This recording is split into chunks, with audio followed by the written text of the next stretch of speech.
confused and shit, so LaFour's like, that's not what she meant, Data. But you're right. She erred. I'm sorry, but I woke up early and I woke up early and I saw weather systems moving in and it could affect the soil readings. Oh yeah, that's what she was thinking about, right? Riker's like, my problem, Commander, is I expect to be notified. Because I'm the king. And I expect to be notified if there's any change in my order. Yeah. Shelby was like, noted for future reference. Like, it just went over her head, you know, like, just sitting there watching, like, you for real? You know? And then she's like, do you wish to hear my report, sir? And he's like, not really, but go ahead. The soil contains some magnetic resonance. That's our footprint. It's totally the Borg, dude. Like, I'll just that shit out. Then, you know, it fades, and that's the great thing about having the Stormblade Ash of War is, you know, it has a nice little projectile in the early game. Keeps you at a distance if you're gonna sword and board. And, you know, works well with friends as well, as you can see as with the host of fingers, Kazimoto here. Look at that beautiful transporter there. That's a turbo lift. Anyway, Captain's Log, Stardate 4399 3.5. Not much time's passed. With confirmation of the Borg's presence in Federation space, Admiral Hansen has returned to Starbase 324 to discuss strategy with Starfleet Command. Lieutenant Commander Shelby remains on board to continue tactical preparations. Then they're in the ready room. I've also ordered a standing yellow alert, Federation, an allied outpost. They've been warned. Us will continue to monitor long range stances. Was on data forward. And, Mr. Crusher, that's right. To work with Commander Shelby there. Oh, yeah. Good. You've covered all the bases, number one. What's your impression of Shelby? She knows her stuff, man. She's alright. She has your confidence? Well, I think she needs a little bit of adult supervision, but she takes initiative a little too easily. It's not a risk, you know what I'm saying? Sounds a little like a young lieutenant commander I once recruited as a first officer. Perhaps, you had is this on the Stargazer? Sir? Well, what the hell are you still doing here? Sir? Huh? You've been offered the Melbourne. Well, I've decided to, not to pursue the commission at this time, that's all. She's a fine ship, Will. Fine ship indeed. Oh, yes. But she's not the Enterprise, with all due respect, sir. You need me, particularly now. Indeed. Starfleet needs good captains. Particularly now. Reconsider your decision. Are you telling me to leave, Captain? I'm asking you to look at your career objectively, Will. You're ready to work without a net.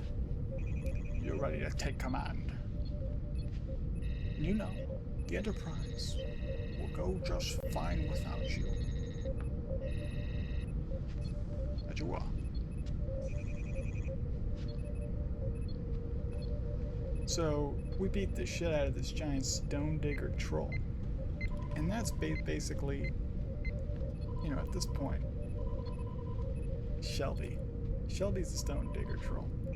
Because she just wedged her way in there and started slamming shit apart that she didn't have any business slamming apart. I mean, technically it's Admiral Hansen's fault. Although Riker should have told Captain Picard that, he was turning down these captain seats just to remain his first officer. because like, it shows that, you're that committed, especially since Picard really didn't know, right? And that's fantastic. But we're gonna skip ahead in the footage here. Wait, we do beat him, right?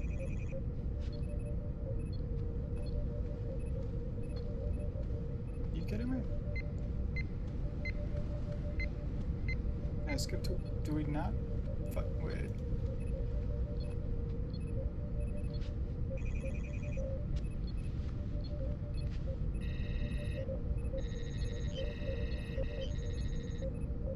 Okay, we're gonna move on just as we moved on from that boss fight to engineering as we enter the crystal tunnel. Manipulation affecting the Borg's ships like subspace field and stuff. A definite pattern, at 4.8-minute intervals during your first confrontation with them should like do stuff and whatnot. Might indicate high output solar regeneration's kicking in, said Geordi. Our theory is that like their systems are like decentralized with like redundant power and stuff, and like they're like located like throughout the ship. It's like a really good guess. Trust me, it'll come up in the future. That is a reasonable conclusion. Borg technology has given each member of their society the ability to interface and function collectively. It is likely they have constructed their ship with the same philosophy. Oh, what kind of damage will we have to do down there? Take that thing out. You knock out one generator. It takes over without interruption? Shut up, Wesley. Projections suggest that a Borg ship like this one could continue to function effectively even if 70-80% of its power is inoperable. And our best shot have barely scratched the surface. That's right, Wesley. Well, from what I've seen, I can't believe any of the new weapon systems can be ready in less than 18 months, Commander. We've been projecting 24. Well, is there anything I can do to adapt to our current defenses? We'll have to go through the specs again. But I don't know. My mind's turned to clay. Mine too. Oh, shut up, Wesley. I think we should look at modifying the plasma phaser design. She like looks at Data like all excited and shit. Well, Commander, I think we should call it a night. That's an order. All right, we'll reconvene at 0500. 0500, baby. 0500, yeah. Sir, if you allow me to continue with Mr. Data, who does not require rest. You need rest, Commander. Oh, you need that. But if we have a confrontation with the Borg, without improving our defense system, if we have a confrontation with the Borg, I don't want a crew of fighting the Borg at the same time they're fighting their sleep deprivation. Or Disney. And, we're at the observation lounge. You know what I mean? And you got that old crotchety admiral again. It's kind of like this big headed jar thing. His impaling thrust doesn't work. And he's on the monitor, right? And he's on screen. He's all like, 1900 hours per day, the USS lay low departed Zeta Alpha 2 on a frequent descent to manifold. At 2200 hours, the distress signal was received from Starbase 157. The lay low reported contact with an alien vessel described as a cube shape. The distress signal is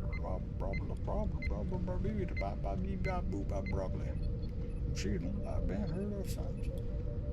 Mr. Data, how long would it take to get there at warp 9? 1 hour and 17 minutes, sir. I'll make it show.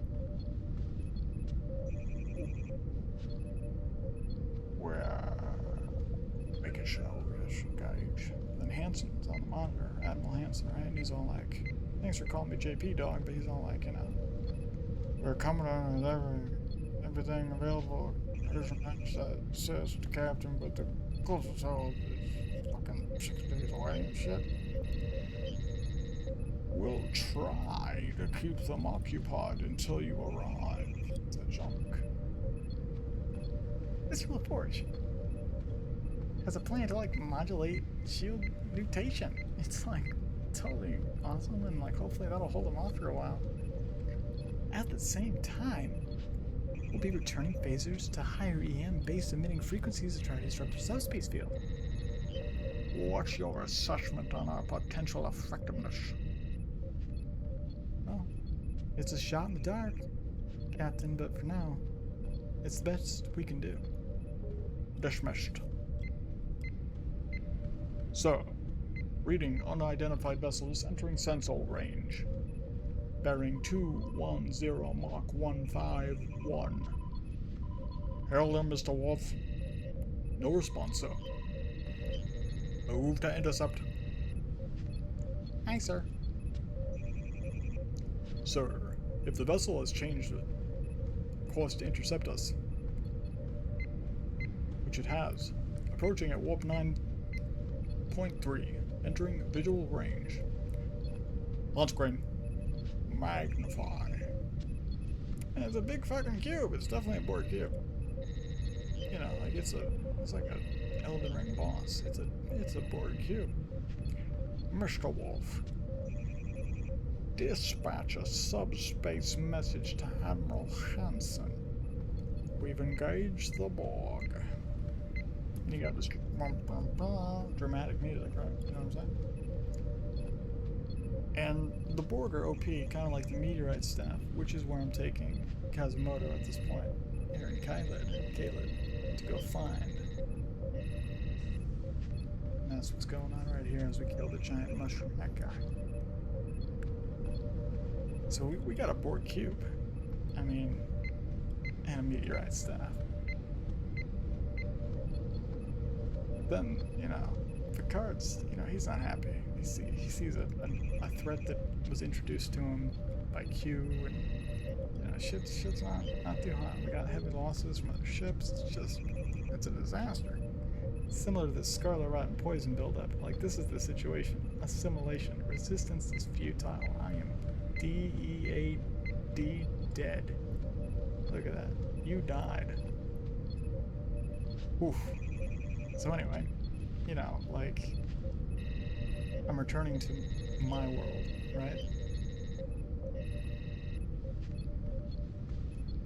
And Elden Ring is the best of both worlds.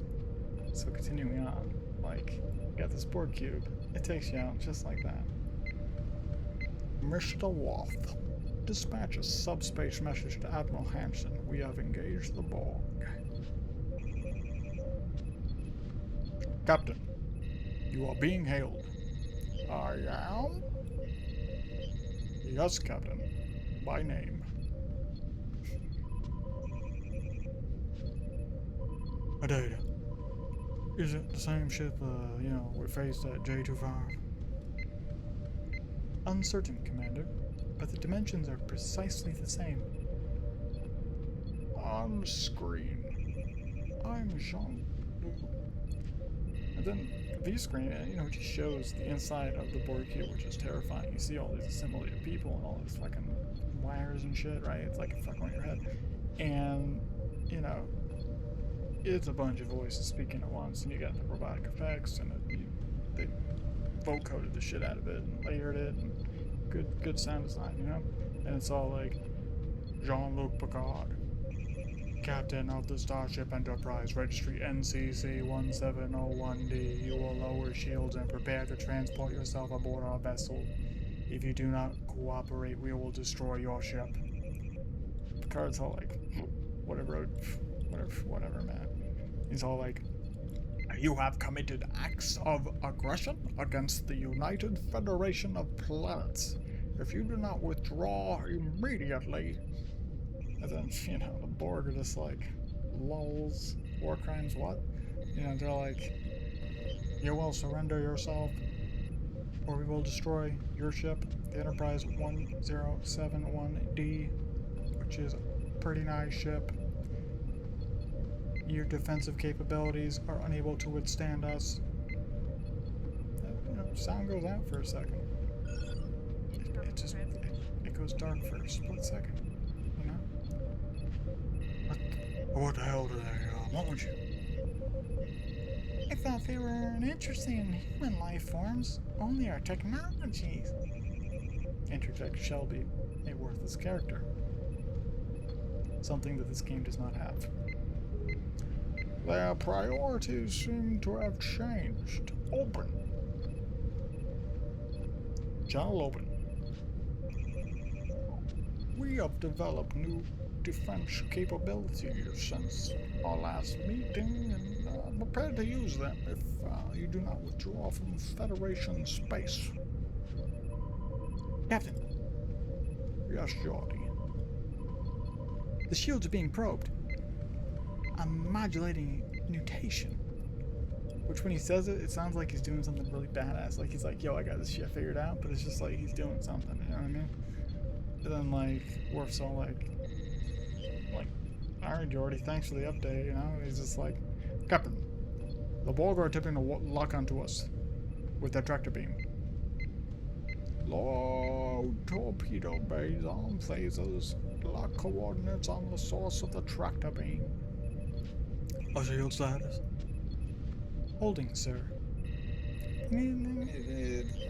Nutrition, modulation, I'm confused. That shall be. Oh, they have the ability to analyze and adapt, Commander, just like me. The ship shakes. It shakes. The shield modulation has failed. They've locked on. Shields are being drained. 90%. 80. Trying to recalibrate mutation. Damn. Shields have failed. Fire all weapons.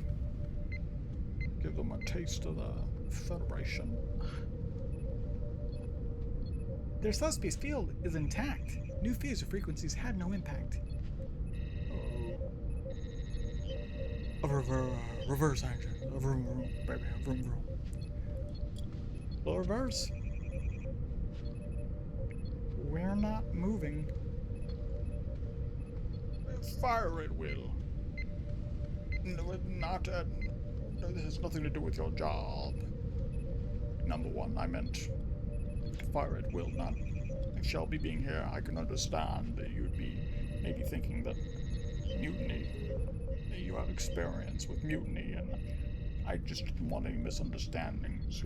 It gets weird there for a minute. They cut it. I think they might be a direct, you know, two-take breaks moment there. You know, like I think that was a DVD extra, basically. But you know, continuing on. You know, Worf's just like. Launching torpedoes. Phaser spread continuing. And he's like, fuck yeah, you know. About to get some brilliant, you know, glory and honor out of this shit. You know, he's like, yeah, I get to unload all the weapons packs, man. Let's go.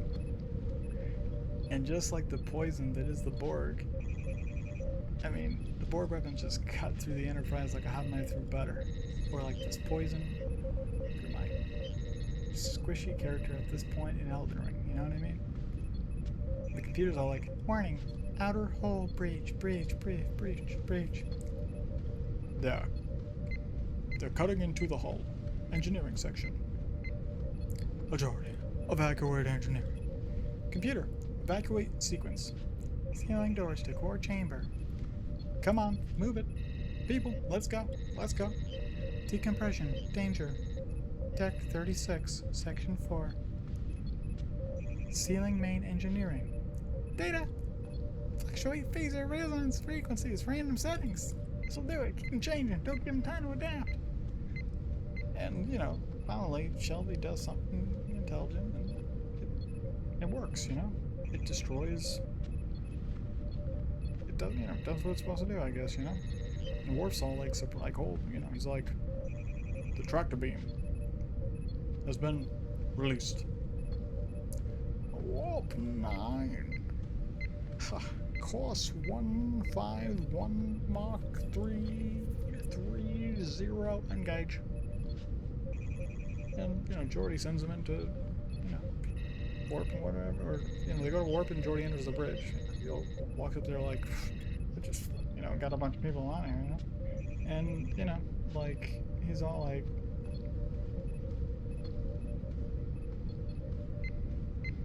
just looking distraught. Worf is like, oh shit. They were in pursuit, Captain. Maintain course. A damage report, Jordan. Over up during main engineering. Damage is pretty heavy. We've lost a lot of good people down there. 11 dead. 8 more unaccounted for, Captain.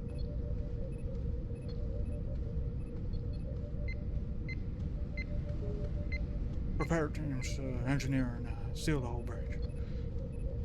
They didn't get to the core. I can control functions from here. Now approaching the Poljan Nebula, sir. Shut up, Leslie. Drop to impulse. Take us in, Ensign. And they go into some purple fog. It's similar to the. I mean, look at this purple fog we got on the screen. It's all more orangey, but you know, it's similar. It's similar enough. I think I'm making a very good, you know, nuanced comparison and analyzation. Like this fits like a puzzle. Like this makes sense. Jar Jar is the key to this. And you know, like they're in a fucking cloud thing, right? So you skip ahead a little bit, right? And Riker and Shelby are fighting and stuff, and it, you know, it gets a bit of heat, you know, heated, I should say. And he stops her in the turbo lift. It gets pretty hot, right? Decade, battle bridge. Oh, Commander, you and I need to have a conversation. You never ordered me not to discuss this with the captain. Oh, you disagree with me. You know, I mean, you disagree with me, you disagree with the king, that's fine. But you take it to the captain, you take it to the captain, that's fine.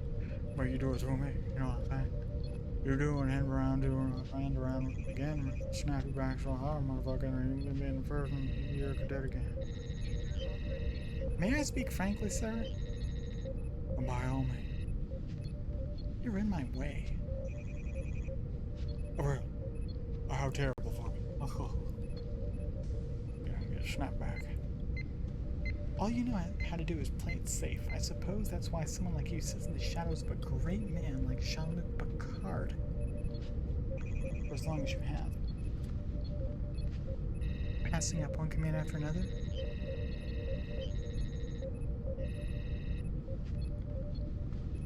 Well, you know, when it comes to this ship and the crew, you know what I'm saying? They're damn bright I play it safe.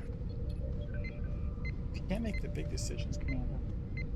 I suggest you make room for someone that can. Like From Software. Captain's log, stardate 43996.2. The Enterprise remains concealed in the dust cloud, and to my surprise, the Borg have maintained a position, waiting for us to come out of hiding. I have no explanation for their special interest in me or the ship. We continue to prepare our defense for the inevitable confrontation.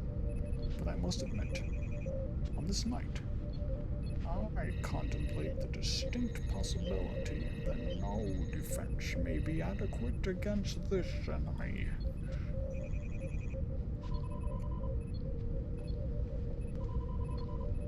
And,